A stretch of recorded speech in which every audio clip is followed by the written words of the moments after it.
Okay, welcome to the second episode of The Wrap.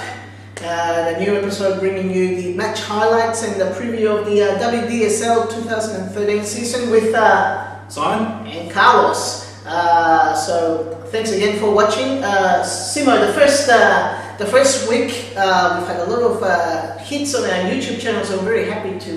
Yeah, it's been very promising. We've had I had a look this evening just before filming 100+ views. So it's very promising that people are actually taking interest in it. So please spread the word around and get people interested in local soccer, because I haven't been able to see anything like this on YouTube, so it's very promising. So please keep coming back, and we'll give you more of what you want. That's right.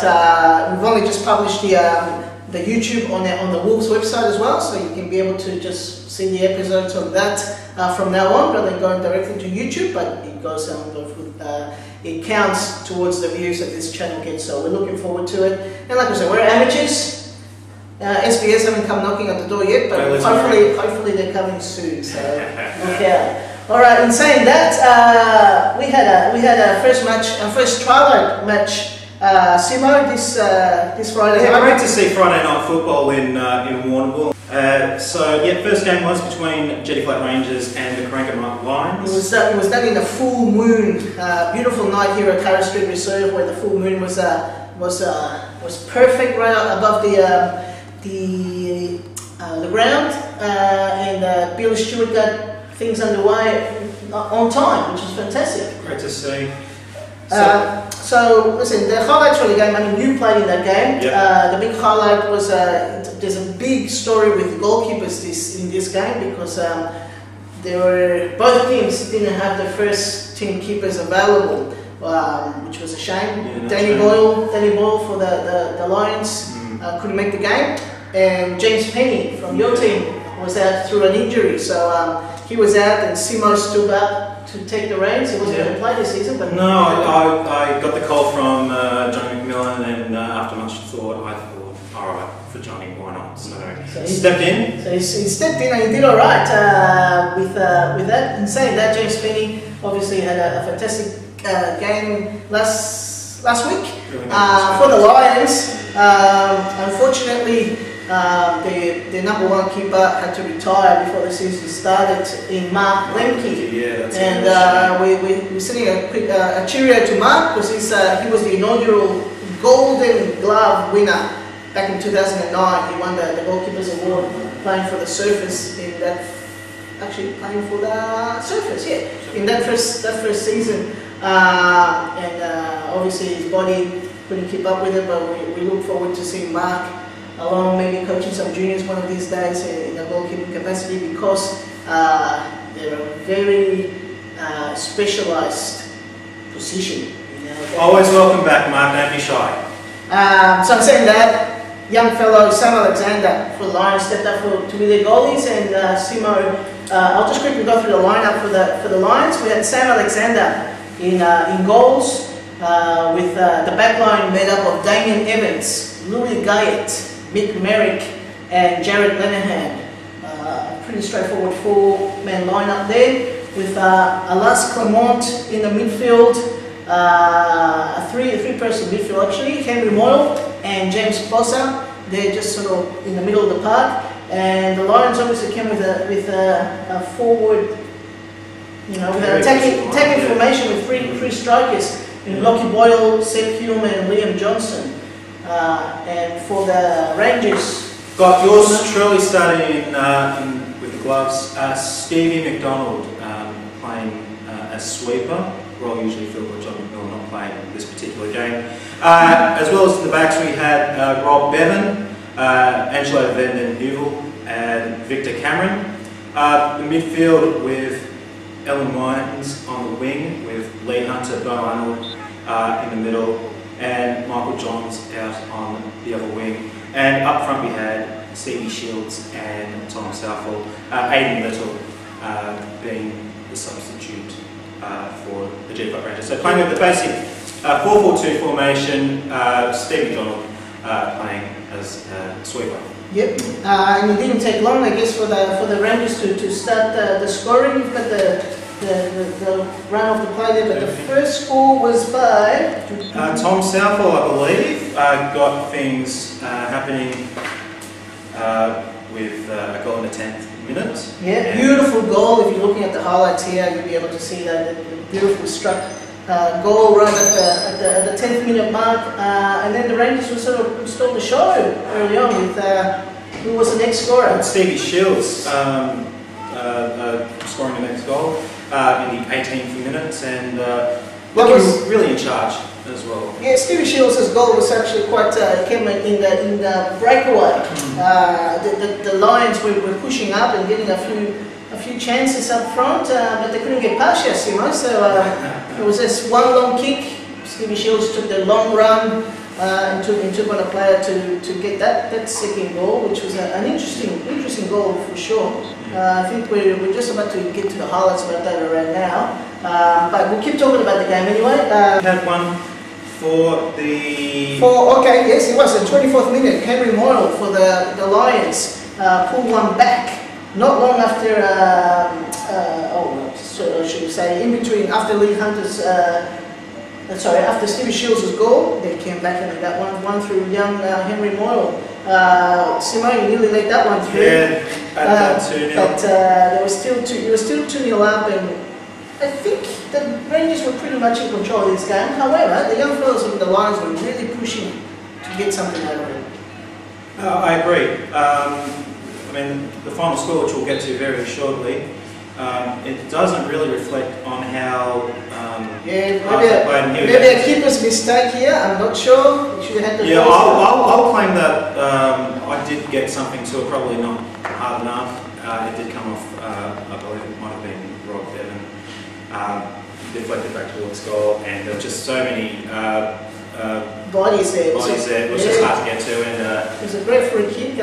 So 2-1 at that stage. So things were looking up for certainly for the Lions, listening team and making sure that they're trying to get something out of the game. But then Lee Hunter steps up and just puts it in the 27th minute. 27th minute. And that's his first goal for the season as well. So finally getting his tally rolling. Yep. Playing the midfield role, I think this year, or in this game anyway. He played midfield, but he did creep up, when given the opportunity, and he nearly got another goal as well. He was given a lot of chances. Perhaps unlucky to only come away with 2 goals initially, but actually Sam Alexander didn't do too badly considering he's not a goalkeeper. Young fellow was trying to get tips of anyone he could just before the game. So, but he certainly put his body on the line a couple of times when the chances are. So anyway, 3-1 at the half. We're now getting into the second. No, I was here in the first half. It was a retirement. Stevie McDonald he's popped his shoulder just before the half time. And good act by the guy to play the ball back to myself. Yeah, good sportsmanship there. Very positive. We had to stop the play for a little while, and it wasn't. They had Aiden Lyon was the Aiden Little, was the substitute for the Rangers, but they didn't have any subs after Steve McDonald came off the park. And just before the half, I believe we got another goal. Yeah, Lee Hart just scoring his second goal for the season, and for them managed to make it 4-1 at half time. So just on half time, obviously the momentum was going towards the Rangers. Home team playing at home under lights, something that they're used to doing here at Harris Street Reserve. But the Lions, they went back into the huddle and they came attacking. Unfortunately, we didn't get the goals in the second half. But we talk about some of the play that was happening. Interestingly enough, a couple of booking, which was an interesting one. Who you had a booking for? For the Jetty Club Rangers. Yeah, Victor Cameron picked up a yellow card in the 61st minute. 61st minute. I thought that. And I think that was the one that led to the penalty, which you'll be probably seeing as we speak. Well, it wasn't. That wasn't a booking. I would have thought Billy Shield should have given a card for that one. As you can see, he plainly held the player down, and a penalty was awarded. This is after Henry Moore had already scored, This is for his hat-trick. He steps up and unfortunately puts it over the bar. I'd like to think that my delay tactic might have played his head. Yeah, I'll take that credit. Playing psychological game, Simo, just making sure the young fella thinks about his shots, taking your time, and sure enough it worked for you. And it was good to see some crowds there on Friday night, a few cars there, having a look around, and some of the other players and fans checking the game. But then, I guess that the Rangers got away with keeping the score. So Henry Moore got his double on the 55th minute. He had a chance to get the penalty, which didn't happen. And then Victor Cameron, he gets booked and he gets a goal straight after Angelo. Yeah, so Angelo defended beautiful 48th minute goal. Victor Cameron picked up another goal, joined the party, 52nd minute. As we mentioned, he picked up a yellow card in the 61st minute. Second half, Rangers really did control of the play. It was up in our half for much of that, up in that half for much of the half. Although that said, when the Lions did have a chance to press forward, they absolutely did it in spades, and they were able to get past. They didn't get past you. So just saying, he had a good game. I think Simo had a great game, keeping it down to 2. Keeping it 2 and zip. That was it. So that win for the Rangers certainly put them in the top of the table at the time. We still had the Sunday games to go through, but at that point, Tommy Saville, with his 1, making his tally to 5 for the season so far. A double to Lee Hunter and singles to Stevie Shields, Angelo, Van de Heuvel and Victor Cameron. And Henry Moore making a double for the Lions. Just in summary again, there was a booking for Victor Cameron, so you better watch out. So the refs now know him. To the next game, Simo, we've got the lineup for the Hamilton Rangers versus the Thunder Hawks. First game over at Hamilton on Sunday College. Yes, so we'll start with the visitors. Tim White starting in goal, and along the back line we had Keith Russell, Nick Van Wingard, Mark Hawkins, and Nick Johnson. In the midfield we had Rita Houston, David Yates, Josh Moutre, and Gil Mulder. Gil Mulder. Okay. And up forward, Dudley Dan Sedgley and Tom Fraser. Yep, so that was the start up for the Hawks. I believe they got there just in the nick of time. So travelling teams, remember you got to get there in time, or else you'll start with the advantage to the home team if they got a full team ready to go. For the Raiders, we had in goals Ralph Berendt, goalkeeper of the year in 2012 and 2011. So he's had two years as a Golden Glove. Good to see him still playing and coaching juniors as well over there in Hamilton. Anthony Hilton playing the central defender role along with Matt Parfray and James Taylor. And on the right we had John Morrison and Henry Walker. So the Raiders started with a 5-man defence, which is interesting. Yeah, it's not like them to be very defensive minded. They know their ground, so they must have known something. Not a lot of width in the back line. Everything was nicely chopped up in the back line there. Midfield, they had four-man midfield with Peter Hodkinson, the captain. They directing play from the middle. He had young Harrison Hall to his right, Callum Parfray to his left, and Mika McCarthy just in front as playing an attacking midfielder role. They had a single striker in Jordan Nice. So a 5-4-1 formation there. On the subs they had Boris Ho and Anthony McFarlane. And as we should mention, the subs for the Hawks we had Hartley Russell and Lincoln Warren. That's right. And the game actually, like it always is over there in Hamilton. Hamilton got to start nice and early, scoring in the 7th minute. Anthony Hilton, fantastic.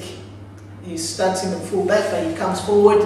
As we know, Hamilton like to sort of do the overplay in the small ground over there, taking advantage of shooting from distance, and certainly Anthony Hilton did that to get it past Timmy White and goals in the 7th minute. And then in the 9th minute, a couple of minutes later, young Mika McCarthy bagged one coming in through the midfield. 2-0 with 10 minutes gone. And I think the Hawks were licking their wounds at that point. The Hawks, in their lineup, they've got some new players that have come into to the fours this year. They've got Gil Malabar as their playing coach this year, so he's got to try to get his team organised, particularly when they play away to some of these teams, some of the grounds that they haven't seen before. And just before the half-break, Jordan Lee scored one in the 44th minute to make it a 3-0 clean sweep in the first half for the Raiders. Simo, what can you say about the travelling team, the Hawks?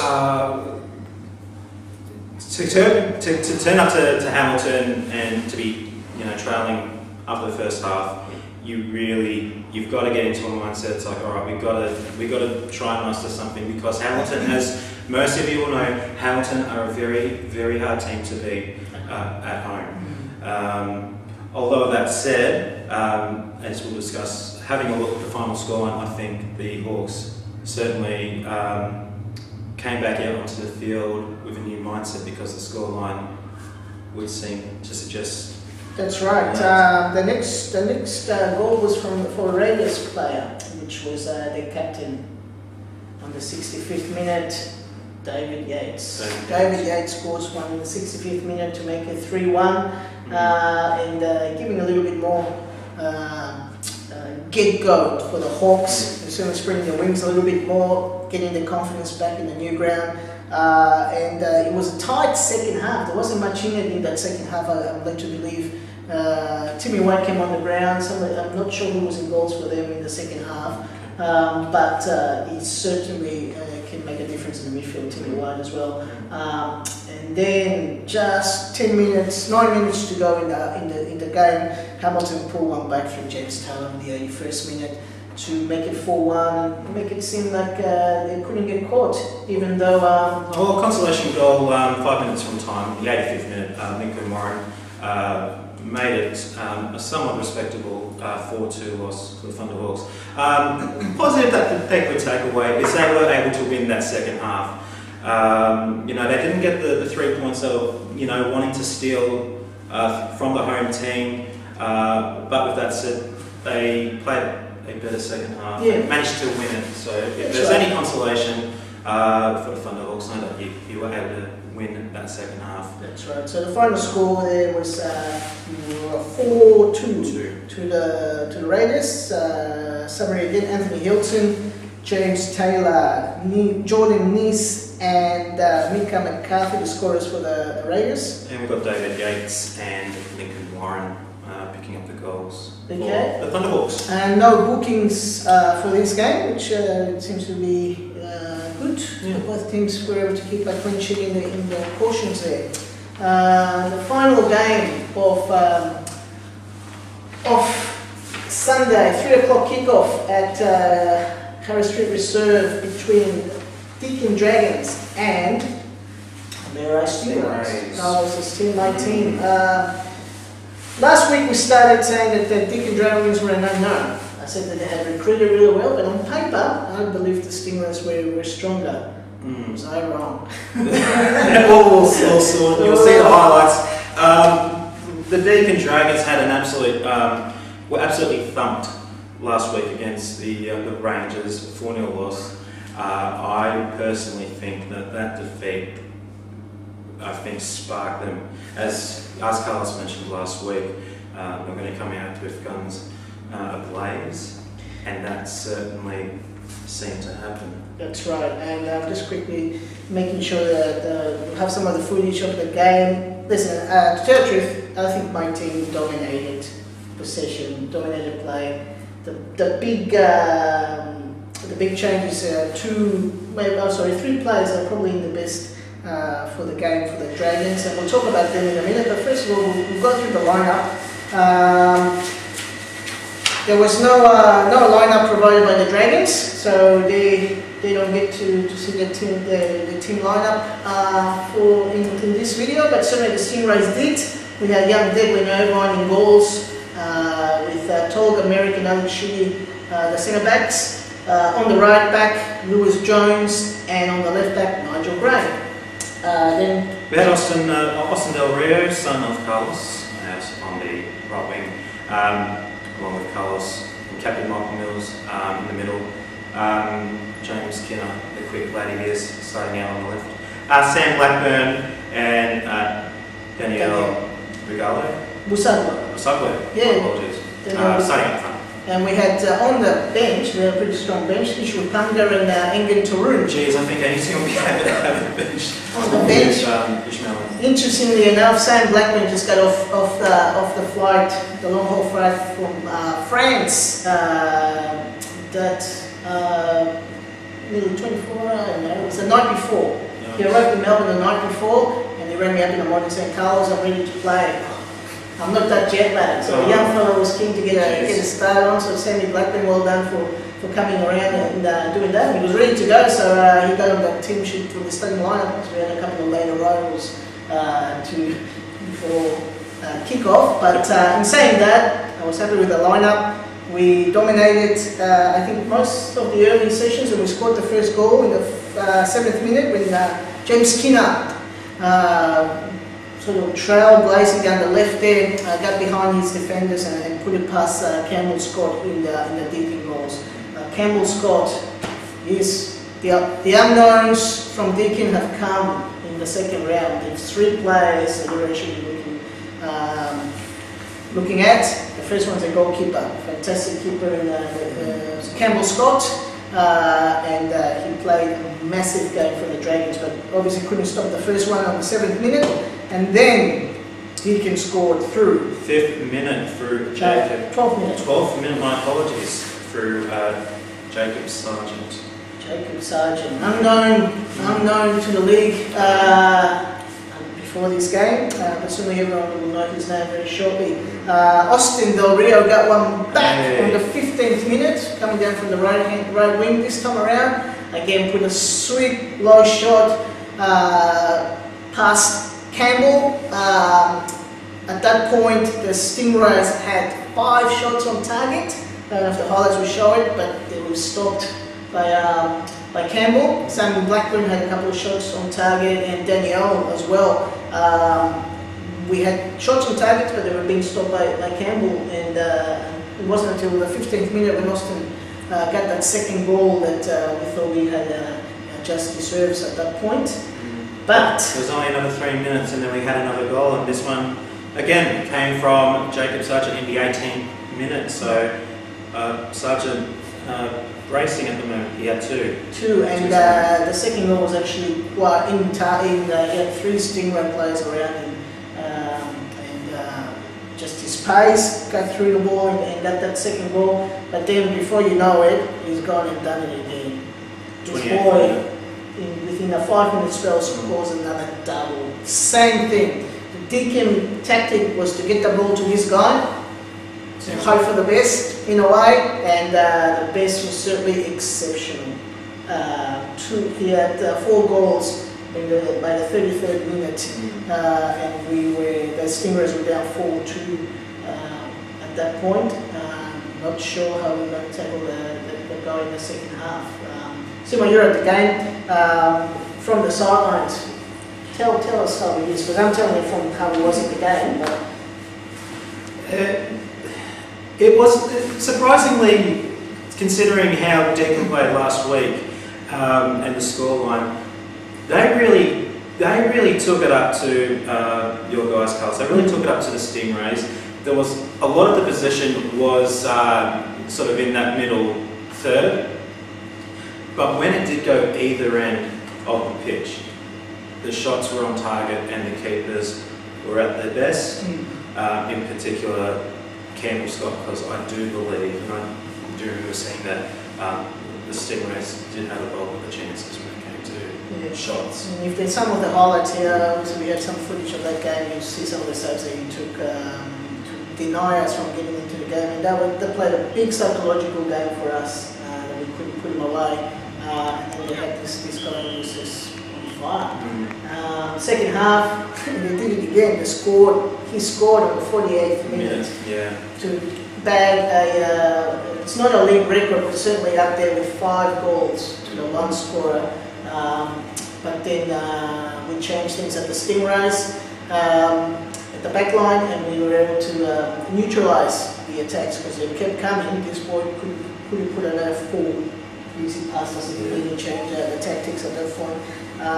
And he's saying that the Stingrays came back with Engen Toroon scoring in the 59th minute, and then in the 86th minute to give us another 2 goals. At that point, the Dragons held on to win a very tight, finishing 5-4. I think it's a game where the Stingrays were a little bit unlucky not to get a result of some sort, but with that said, you do have to give credit to the Deakin Dragons. They were able to manufacture a win and play some really hard, solid football, especially in the second half. Probably got a little bit more physical than some of you expected to see. But that's just how it is, and Deakin were able to pinch the points. That's right. I'm just trying to look at some of the history here. I reckon this was the Deakin Dragons' first win in about 10 games, if not. They had a pretty average season last year, and I think they had a win maybe late in the season. They might have had one, but certainly to get a win in the second round, the Dragons were certainly lifted, and they celebrated accordingly, I believe. Yeah. They're really happy Shark with shuffle. Dragon shuffle, perhaps. So,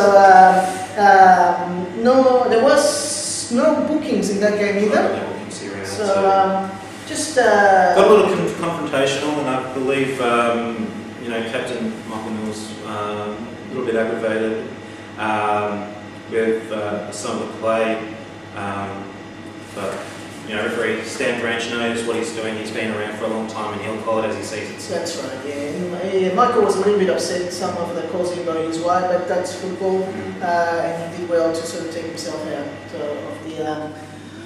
of the game for a little while, just to settle things down, and certainly Stan Branch had control of the game, had a few words to Mike, and set the tone of the game too well, because I thought it was a very even game in terms of tackles, little feet tackles, the fouls were called, and Stan did a great job from that perspective. I haven't got the stats for the Dragons, so I'll look it up for our next episode anyway. But I'm certainly happy with it. Might be on the screen here. So best players for this game, we've got here. Okay, we've got Engen Toroon, Michael Mills, and Carlos Del Rio named in the bests for the Stingrays. And we've got Captain Chris Bellman along with Elijah Kettle. And how can you look past the Jacob Sargent with 5 names on the best? In the game between Hamilton and the Thunders, best named on the field on the day were Peter Hodkinson, James Taylor, and Mika McCarthy. Paul Malabar, David Yates, Tom Fraser, named among the best for the losing fight, the Hawks. The Hawks. And for the game between the Lions and the Rangers, vote went to Louis Goet, Mick Merrick, and Henry Moyle for bagging that double for the Lions. For the G-Flat Rangers, Ellen Wines, Captain Ellen Wines, Big Lee Hunter, and Tom Southall. Okay. So that was round 2. Just a quick preview of round 3 games. We're running out of time, so we'll just quickly name the games. There's another Friday night game. Friday night football with Harris Street. So the Hamilton Raiders are coming to play here in Warrnambool and on the lights against Deakin Dragons. Yeah, both teams hoping to get a streak going of some sort after taking victories away from their respective games. Yep. And then the next game at 1:30 over at Scotts Creek. This is the first home game for the Corangamite Lions at home, playing against the Stingrays. Yes. Corangamite haven't chalked up a win yet, and they're going to be pretty keen to get a win up to boost the team morale. Well, I think your guys are going to be looking for some redemption after that narrow loss against Deakin. Yes, I think we will be trying to get a home win, an away win over there, but certainly the Lions will be coming full force. It's actually an under-15 WDSL season launch as well, and the the Merri Stingrays under 15 teams will be travelling to Corangamite as well. So looking forward to hopefully getting some footage of those games as well. Absolutely. For the wrap. And finally, I think this will be a game that some will be interested in. We've got the Thunderhawks, you know, really trying to make a name for themselves, and they're going to take on an absolutely rejuvenated, absolutely pumped up G-Flat. As we mentioned, they're 2 from 2, and they are sitting alone at the top. No other team has been able to win 2 games thus far. So I think the Thunderhawks will be hoping to stop them in the tracks, and I think, you know, former Stingrays captain and your former teammate Nick Johnson, as well as the Russell brothers, I think them along with their teammates, they're going to be hoping to stop the steam from making it 3 from 3. I think so too. G-Flat Rangers certainly 2 from 2. They've recruited really well, recruited late, but they've recruited really well.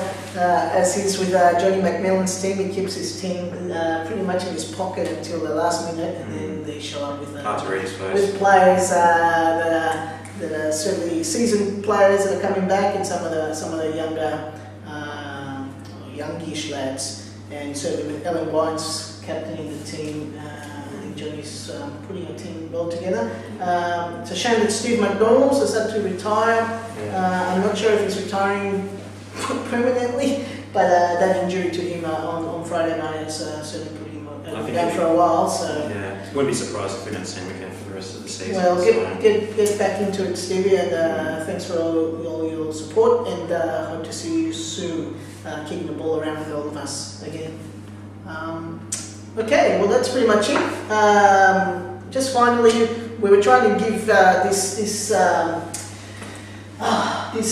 show a name, and certainly a few people on Facebook have been texting or messaging some names for it. We had On the Ball, calling it the Far Post again, based on an article that used to be around the Warrnambool Standard once upon a time. But I think what we've come up, Simo and I, we're going to call it The Wrap. WDSL The Wrap. So stay tuned for the next episode of The Wrap, and we'll see you next week. Cheers.